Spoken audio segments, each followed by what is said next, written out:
Before I begin this speech, I just want to read this note that was left under my door.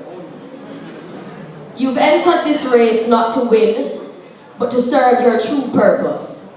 You have entered not for self-praise, but to use yourself to help others. Everybody has a calling, and I'm happy to tell you that yours is to work for others. It has been a privilege to watch you become an inspirational woman. You are simply phenomenal. Be strong like the lioness you are, and believe in yourself the way that thousands will believe in you on March 18th when they make you president.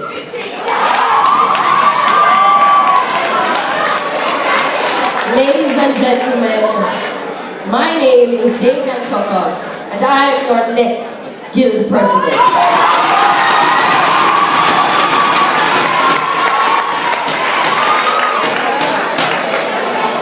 But what does a Guild President mean to you? The toughest question asked during my campaign trail, and essentially the answer to this question lies within itself. The Guild doesn't rest with one individual. It doesn't even rest with the Guild Council. It rests with you. In fact, the existence of this university rests with you. I want everyone at this moment to ask themselves this question. Who do you want as a Guild President? You want, alright, that's your opinion, it's okay. Right. You want someone who is passionate about student issues. You need someone who is hardworking, who is visible, someone who understands the problems affecting students on a daily basis.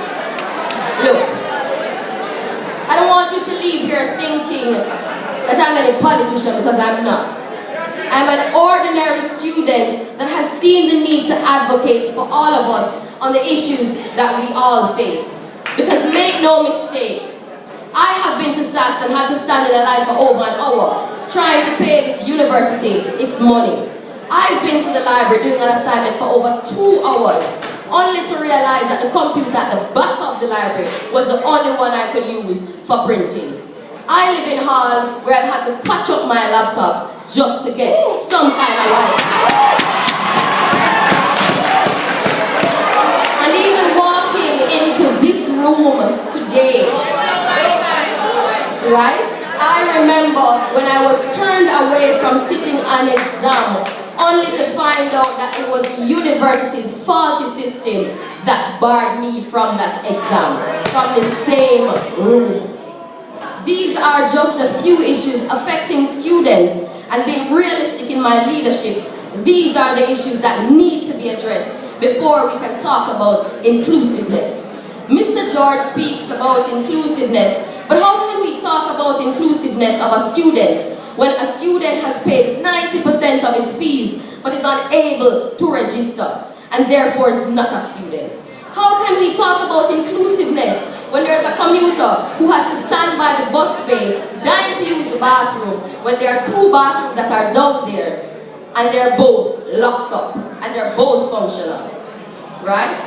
Fixing these issues is what is important before we can include anybody. So Mr. George, can be president after I fix these issues. And I was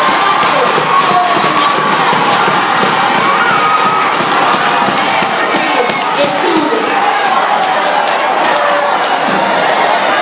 You see, the office of the Guild President is one that should be pragmatic and one that should focus on the issues. So now, I invite you to listen to 3 points, only 3. And these are the 3 pillars upon which my presidency stands. So let me tell you now what those are. 1, leadership. Listen. You see, wearing a red shirt doesn't make you a leader. So how can we ensure that these people walking up and down like myself in this red shirt are actually good leaders? Firstly, I will ensure that the Guild councillors attend additional leadership workshops that will refine our student leaders and better equip them to serve who? You, the students. ultimately, they will be assessed by who? You, the students. 2 minutes. Because I'm going to implement an online tool on which you can evaluate your counselors. This manifesto point specifically serves the purpose of raising the standard of student leadership on campus, allowing students to hold the guild council accountable, and ultimately returning the power to who? You, the students. Once the guild council under my leadership is in good shape, then we can move to effective advocacy. Therefore, point number 2 is what I will call solution-oriented advocacy. Because some things cannot be right. It cannot be right for students to work and not be paid until months after. It cannot be right for students to be standing in the sun and at 12 o'clock the OSSND buses are all away because these people are on lunch. That structure makes no sense. And in mentioning that approach, I now want to touch on fortifying my approach. Right? The problem with our approach as the Guild Council is that we aren't on the ground experiencing the plight of the students. So we're not in a position to truly advocate for their issues. Right? We need to be in the halls, seeing that stove that is not working. In the commuter's lounge, to see the microwave that is not working. By the bus bay, to see which buses are coming late. And hold those people accountable. And for 2 days out of the month, and I think that's very practical, my counselors will move through the campus, introducing themselves, what they have to do, and what they're doing to advocate on your behalf. Visibility is extremely important. That is what a true leader is about. And finally, by the way, that will be called the Fix the Things campaign, Fix Things, right? That we are going to do. Next thing, finally, development. To that point of my duty, in partnership with the Heart Academy, I will host a series of training sessions beginning in the month of October. And over a designated period, those interested in being certified in various skills like bartending. Thank you very much, Mr. Right.